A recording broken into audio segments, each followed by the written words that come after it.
Now, in Japan, a group of government officials has decided to come clean and admit that residents of Fukushima may never return to their homes. They say that radiation levels there cannot be brought back to normal anytime soon and are urging the leadership to abandon its promise to make the area fit for living in.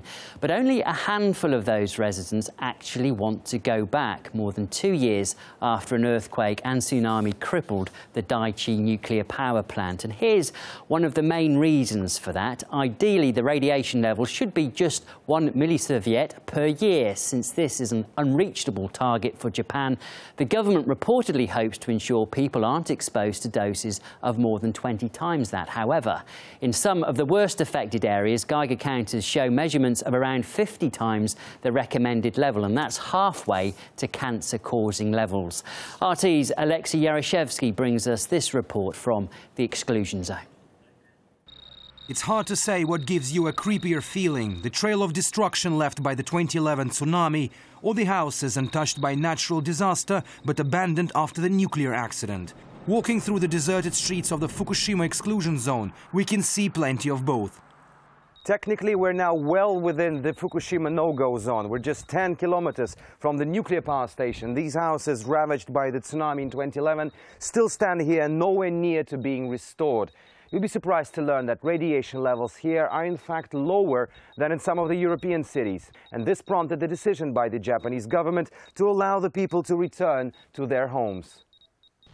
But scientists say that's suicidal because radiation migrates and because it exists in hotspots scattered all across the area. In the hotspots, there is a huge amount of the radioactive material. It's concentrated and stored.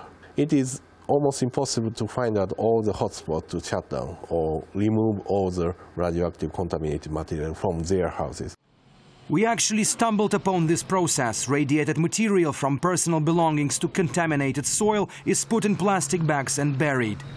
The radiation meter went berserk even from a considerable distance.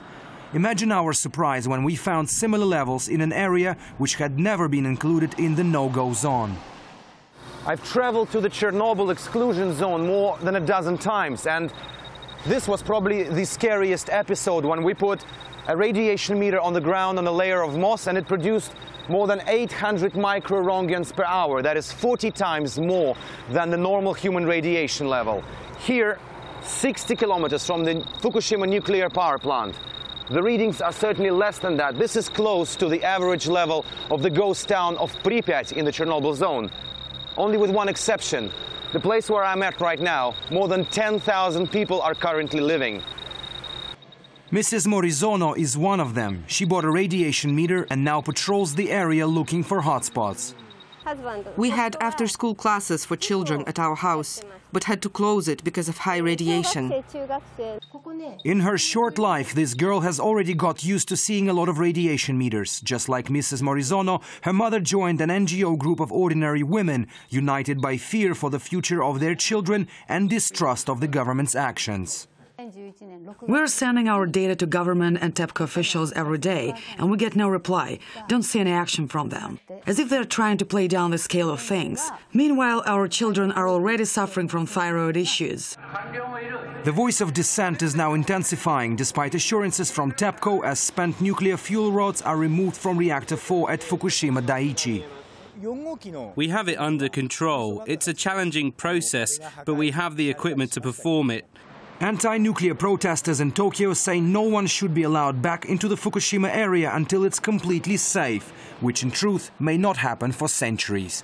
Their picket has just surpassed 800 days, and they will stay longer, they say, to force their government into rethinking its nuclear policies.